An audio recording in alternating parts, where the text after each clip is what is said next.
ओम शांति। शिव बाबा भाग्य विधाता हम बच्चों का भाग्य बनाने के लिए इस संगम युग पर ही केवल हमसे मिलते हैं। भाग्य बनाने का यही समय है। जैसे बच्चे जन्म लेते हैं तो यंग एज तक ही पढ़ाई अच्छी तरह पढ़ सकते हैं। अगर वो अटेंशन नहीं देते हैं फिर अपने आजीविका के लिए कार्य भी करना पड़ता है, घर की रिस्पॉन्सिबिलिटी भी लेनी पड़ती है, तो फिर उसमें पढ़ाई नहीं हो पाती। इसलिए कहा जाता है कि ये स्पेशल सबसे बड़ा पीरियड टाइम होता है जबकि मनुष्य अपने आप को जितनी भी विद्या ग्रहण करना चाहे कर सकता है, जो भी टेक्निक सीखना चाहे सीख सकता है। उसके बाद उसके हालात ऐसे हो जाते हैं, शरीर की भी ऐसी हालत होने शुरू होती है, फिर होना असंभव हो जाता है। ऐसे ही शिव बाबा हम बच्चों को कहते हैं कि बच्चे, ये संगम युग का जो समय है यही केवल हमारे भाग्य बनाने का समय है और जन्म जन्म के पाप कर्मों से मुक्त होने का केवल यही समय है और श्रेष्ठ संस्कार बनाने का, दैवी संस्कार बनाने का केवल यही समय है। इसलिए बाबा कहते हैं, परमात्मा कहते हैं कि मैं बच्चों को अडॉप्ट करता हूँ, गोद का बच्चा बनाता हूँ और फिर मैं बच्चों का ज्ञान से श्रृंगार करता हूँ, ज्ञान रत्नों से मैं भरपूर करता हूँ। तो शिव बाबा हमें बार बार कहते हैं कि बच्चे बुद्धि में सदा ही ज्ञान का मनन चिंतन करते रहो।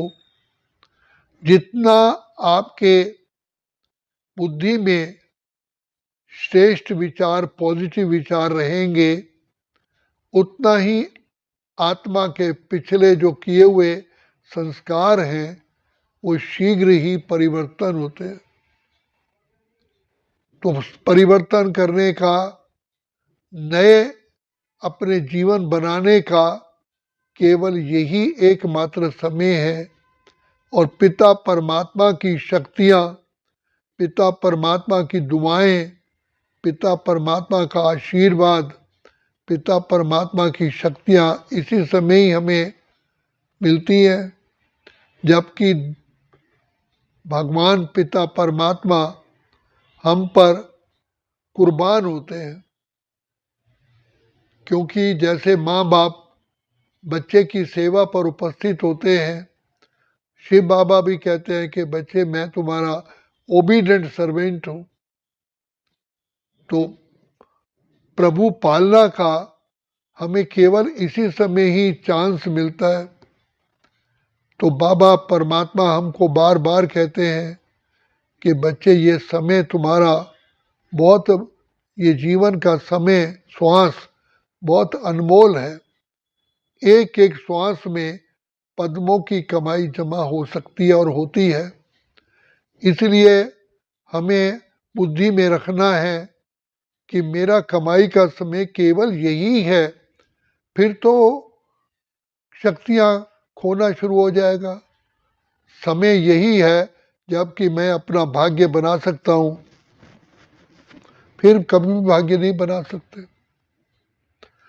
तो बाबा बार बार कहते हैं कि बच्चे अपने संग दोष से भी बचो और अन्न की भी परहेज करो, क्योंकि जैसा खाया अन्न वैसा हो गया मन।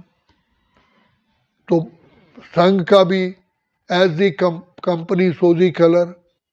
तो जैसे अच्छे विद्यार्थी का संग करने से एक विद्यार्थी की उन्नति होती है, यहाँ भी बाबा कहते हैं पवित्र संग में रहो। जो अच्छे अच्छे पुरुषार्थी बाबा के बच्चे हैं, उनसे उनके संग में रह करके उन्हीं द्वारा गुणों का ज़्यादा धारणा करो, क्योंकि वो उनका अनुभव है, उनके अनुभव का लाभ उठाओ। तो इसलिए बाबा कहते हैं संग जो है हमारा एक उन्नति का साधन है। संग डुबो भी देता है, ऊपर भी चढ़ाता है। और तीसरा बाबा कहते हैं कि बच्चे दैवी गुणों पर विशेष विशेष विशेष अटेंशन देना है, क्योंकि हमारे ऊपर, आत्मा के ऊपर 2 युगों से, द्वापर युग से माया 5 विकारों के विक्टिम जो आत्माएं थीं, जो विकारों के वशीभूत आत्माएं थी, हम उनके संग में रह करके हमारे भी आचार विचार व्यवहार वैसा ही हो गया, वैसी ही बोलचाल हो गई। इसलिए बाबा कहते हैं कि बच्चे तुम अपना लक्ष्य को सामने रखो और लक्षण लाओ कि कितने दैवी गुण हमें धारण करके तभी इस लक्ष्य को प्राप्त कर सकते हैं। और दूसरा, जो कल का काम है आज ही करो, कल करे सो आज कर, आज करे सो अब, क्योंकि भरोसा नहीं है। तो बाबा हमको बार बार इस समय पर कहते हैं बच्चे हिम्मत है, बच्चे मदद है बाप। तुम एक कदम बढ़ाओगे तो बाप 1000 कदम मददगार के रूप में आपके सामने आएंगे। और तीसरी बात यह है, बाप शिक्षक के रूप में, सतगुरु के रूप में दयालु कृपालु है। और हमारा भाग्य बनाने के लिए बाबा ने प्रतिज्ञा किया कि बच्चे मैं आया हूँ तुम्हें ऐसा पावन बनाने के लिए। तो बाप तो अपना कर्तव्य पूरा कर रहे हैं, लेकिन हमें भी इसमें प्रतिज्ञा करनी पड़ती है। बाबा मैं आपका हूँ, आपका था, आपका रहूँगा, और आपकी शिक्षाओं को धारण करके बाबा मैं अपना और आपका, बाप का और अपने ब्राह्मण कुल का नाम ऊंचा करूँगा। ये लाना पड़ता है, और दृढ़ता ही सफलता की चाबी है। इसलिए बाबा कहते हैं कि बच्चे सबसे बड़ी मार्गदर्शन शिव बाबा की शिक्षाएं हैं। शिव बाबा की शिक्षाएं ही हमारे लिए पवित्र से पवित्र आत्मा का भोजन है, श्रृंगार है, दुआएं हैं, ईश्वरी प्रसाद है। इसलिए शिव बाबा की शिक्षाओं को हमें सत्यता से ग्रहण करना है। बाबा ने कहा बच्चे जैसे खाने को, भोजन को चबा चबा करके अच्छी तरह उसको खाते हैं तो उसका ज़्यादा प्रभाव पड़ता है, ऐसे ही ज्ञान की गहराई में जाए, एक एक बात को मनन करके खुशी में आओ कि बाबा कमाल है, आपने हमको इतना अगम निगम के भेद खोल दिए। हमारी उन्नति के लिए बाबा आपने इतना सहज रास्ता बता दिया। तो बाबा कहते हैं बच्चे तुम्हें भी जैसे सूर्य सारे विश्व को रोशन करता है, ऐसे तुम्हें भी मास्टर ज्ञान सूर्य बन करके सारे विश्व को तुम्हें रोशन करना है, अर्थात आत्माओं का अंधकार मिटाना है। इसलिए कहते हैं जोत से जोत जगाते चलो, प्रेम की गंगा बहाते चलो। तो ये जो कार्य है आत्माओं की जोत जगाने का, सबसे बड़ा पुण्य का कार्य है।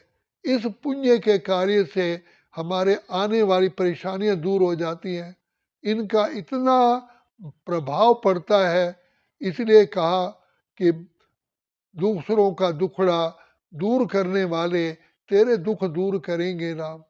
तो प्रभु कृपा होती है, आत्माओं की दुआएं मिलती हैं, प्रकृति हमारी दासी हो जाती है, और हम खुद भी अपने को आशीर्वाद देते, ब्लेसिंग करते हैं कि मेरे से बहुत अच्छा कार्य हुआ।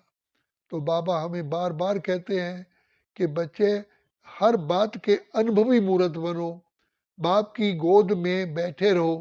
तुम्हारी बाप की गोद माना बाबा की याद, बाबा की याद में ही हमारी हर प्रकार की सेफ्टी है। इसमें तन मन धन जन परिवार सब सुख समाये हुए हैं। और यही समय है अपना भाग्य बनाने का। सारे कल्प के लिए हमें इस समय कमाई जमा करनी है।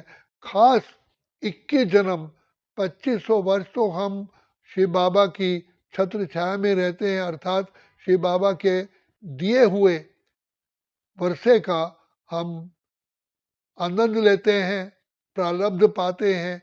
उसके बाद भी बाबा के दिए हुए खजाने को ही हम बहुत काल तक, बहुत जन्मों तक खाते रहते हैं। तो इसलिए बाबा कहते हैं बच्चे ये सारे कल्प की कमाई है। और चौथी बात, जब शिव बाबा इस सृष्टि पर आते हैं तो सबसे पहले हमारे से ही आकर के मिलते हैं, क्योंकि हमारा द्वापर युग में भी इतना ही भक्ति का पुण्य का खाता होता है। तो बाबा कहते हैं बच्चे तुम्हारी भक्ति भी सत्यता की थी, तुमने सत्यता से शिव बाबा को याद किया, तो बाप तुम्हारे वाइब्रेशन से, बाबा तुम्हारी दिल की चाहना से, बाबा तुम्हारे प्रेम से बंधा हुआ इस सृष्टि पर आ जाता है। तो बाबा कहते हैं बच्चे तुम बच्चे मुझे प्रेम के सूत्र में, प्रेम की डोरी में बांध देते हो। तो भगवान को बांधने का केवल एकमात्र तरीका है, वो है प्रभु प्यार। तो बाबा कहते हैं बच्चे इसी समय शिव बाबा को जितना प्यार से याद करोगे, उतना तुम्हारे शीघ्र से शीघ्र ही तुम्हारे पाप कटेंगे और तुम सतो प्रधान बन जाएंगे। फिर जैसे बच्चे क्वालिफाई करते हैं, एग्ज़ाम देते हैं, क्वालिफाई करते हैं, फिर तो वो मौज में रहते हैं। तो भाग्य बनाने का केवल समय संगम युग है। फिर तो सत्यु त्रेता में हम मौज मस्ती में रहेंगे, खुशियों में रहेंगे। वहाँ तो किसी प्रकार का टेंशन होता ही नहीं है। इसी समय ही हमें एकाग्रता चाहिए, पढ़ाई में भी और दैवी गुणों धारण करने में भी, अपना भाग्य बनाने में भी। तो बाबा इसलिए कहते हैं कि यही संगम युग का समय सबसे बड़ा श्रेष्ठ श्रेष्ठ सुहावना समय है। प्रभु मिलन की वेला है, बाबा से झोलियां भरने की वेला यही है, यही समय है। इसीलिए बाबा कहते हैं बच्चे पालो पालो प्रभु का प्यार, यही समय है, अब नहीं तो फिर कभी भी नहीं। अच्छा, ओम शांति, ओम शांति, ओम शांति।